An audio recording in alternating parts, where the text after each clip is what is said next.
কালি সোণাপুৰৰ কচুপুৰ অঞ্চলত অমানৱীয় উচ্ছেদৰ নামত যি এক ভয়ংকৰ সংঘাতময় সংঘৰ্ষময় আৰু ৰক্তক্ষয়ী পৰিস্থিতিৰ সৃষ্টি হ'ল, সেই পৰিস্থিতিক লৈ আমি ৰাইজৰ দলে গভীৰ উদ্বেগ প্ৰকাশ কৰিছোঁ। আমি এই ঘটনাৰ কাৰণে সম্পূৰ্ণৰূপে অসম চৰকাৰ, প্ৰশাসন আৰু পুলিচক জগৰীয়া কৰিব বিচাৰিছোঁ। ট্ৰাইবেল বেল্ট আৰু ব্লকত উচ্ছেদ কৰিলে কোনেও তাক আপত্তি কৰিব নোৱাৰে, কোনেও বিৰোধিতা নকৰে।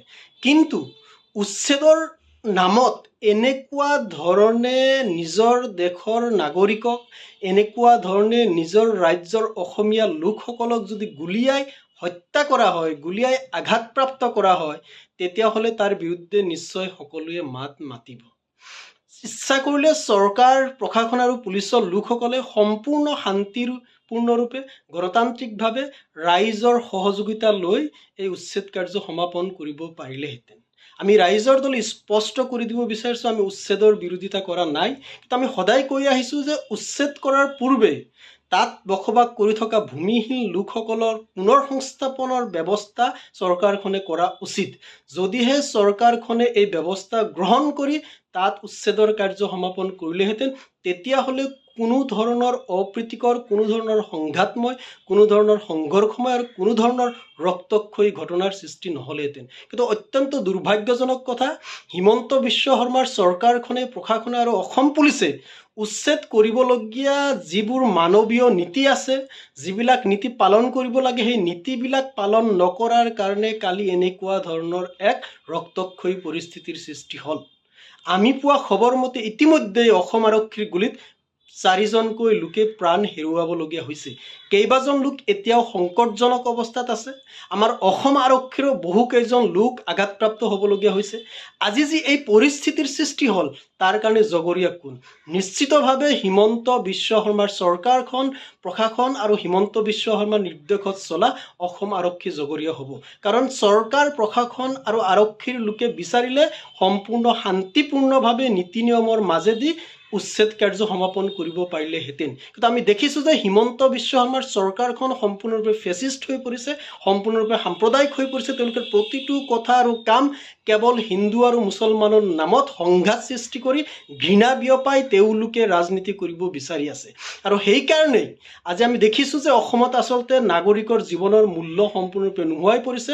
আৰু যদি কেতিয়াবা কোনো অপৰাধ বা অভিযুক্ত বা কোনো অঞ্চলত উচ্ছেদিত সেই লোকসকল যদি মুছলমান সম্প্ৰদায়ৰ লোক হ'ল, তেতিয়াহ'লে কথাই নাই, চৰকাৰখনে সকলো ধৰণৰ আইন কানুন ভুলুণ্ঠিত কৰি তেওঁলোকক ডাইৰেক্ট গুলীয়াই হত্যা কৰিবলৈ যত্ন কৰিছে। গতিকে আমি ৰাইজৰ দলে হিমন্ত বিশ্ব শৰ্মা চৰকাৰৰ এই ফেচিষ্ট আৰু হিটলাৰী শাসনৰ তীব্ৰ নিন্দা কৰিছোঁ, প্ৰতিবাদ কৰিছোঁ, গৰিহণা দিছোঁ। আৰু আমি স্পষ্টকৈ ক'ব বিচাৰিছোঁ যে হিমন্ত বিশ্ব শৰ্মাৰ চৰকাৰখন আজি গণতান্ত্ৰিক আৰু কল্যাণকামী চৰিত্ৰৰ পৰিৱৰ্তে হত্যাকাৰীৰ চৰকাৰলৈকে ৰূপান্তৰিত হৈ পৰিছে। আৰু এনেকৈ অমানৱীয় উচ্ছেদৰ নামত 4জনকৈ লোকক গুলীয়াই হত্যা কৰাৰ অপৰাধত অভিযুক্ত কৰি আচলতে হিমন্ত বিশ্ব শৰ্মাৰ চৰকাৰৰ বিৰুদ্ধে, হিমন্ত বিশ্ব শৰ্মাৰ বিৰুদ্ধে উচ্চ ন্যায়ালয় বা উচ্চতম ন্যায়ালয় নিজাববীয়াকৈ গোচৰ ৰুজু কৰি এওঁলোকৰ বিৰুদ্ধে ব্যৱস্থা গ্ৰহণ কৰিব লাগে।